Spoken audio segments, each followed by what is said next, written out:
Welcome back to Press Review. Let's start by taking a look at today's front pages in the Middle East.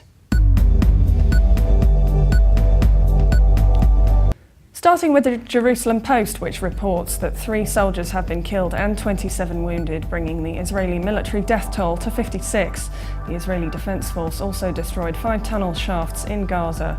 The paper also reports that the White House condemned yesterday's attack on a UNRWA school in northern Gaza, where over 3,000 civilians had taken refuge after being warned by the IDF to leave their homes.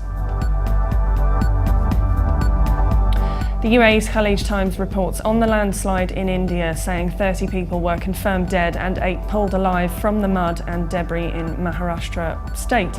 But with the rain and strong winds hampering rescue efforts, hopes of finding any more survivors were fading. The paper also reports that 19 swimmers have been killed in beaches off of South Pakistan due to strong currents.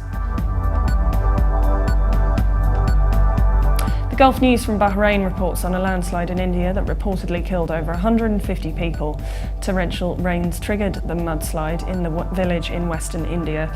The paper also reports on carnage at the UN school in Gaza following Israeli shelling.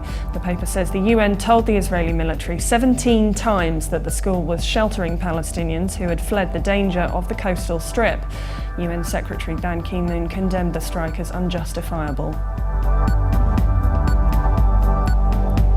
The Lebanese Daily Star reports that a Hezbollah commander has been killed in Iraq. The paper says this may indicate that the Lebanese group may be involved in a regional conflict besides that in Syria.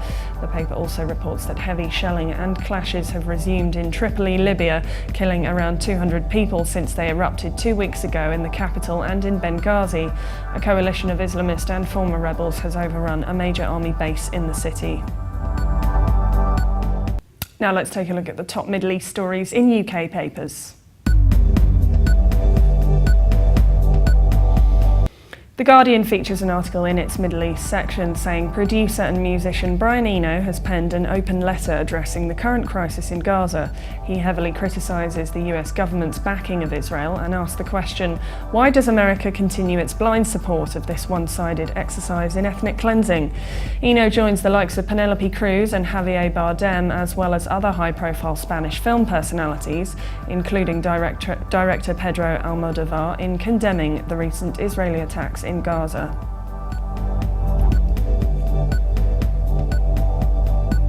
The Telegraph reports that a UN spokesman broke down talking about Gaza child deaths. Chris Gunness broke down in a television interview with Al Jazeera as he described the devastating human impact of fighting in Gaza.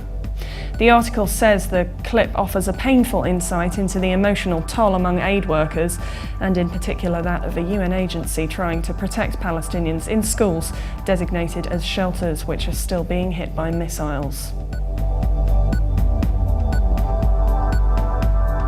An independent article reports that Palestinian artists have transformed Gaza into a symbol of resistance with their art.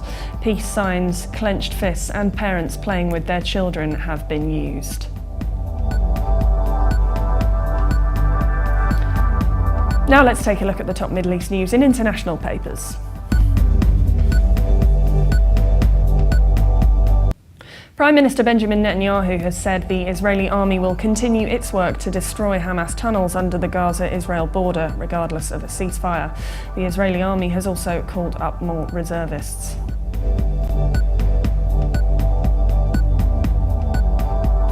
In the New York Times, Jodie Radorin writes an article titled "Quest for Demilitarization of Gaza is seen getting Netanyahu only so far." She says Prime Minister Benjamin Netanyahu is only the latest in a string of Israeli leaders who saw Gaza mainly as an irritant to be controlled with periodic crackdowns and as a roadblock to resolving the nation's broader conflict with the Palestinians. And for more updates, please visit levant.tv.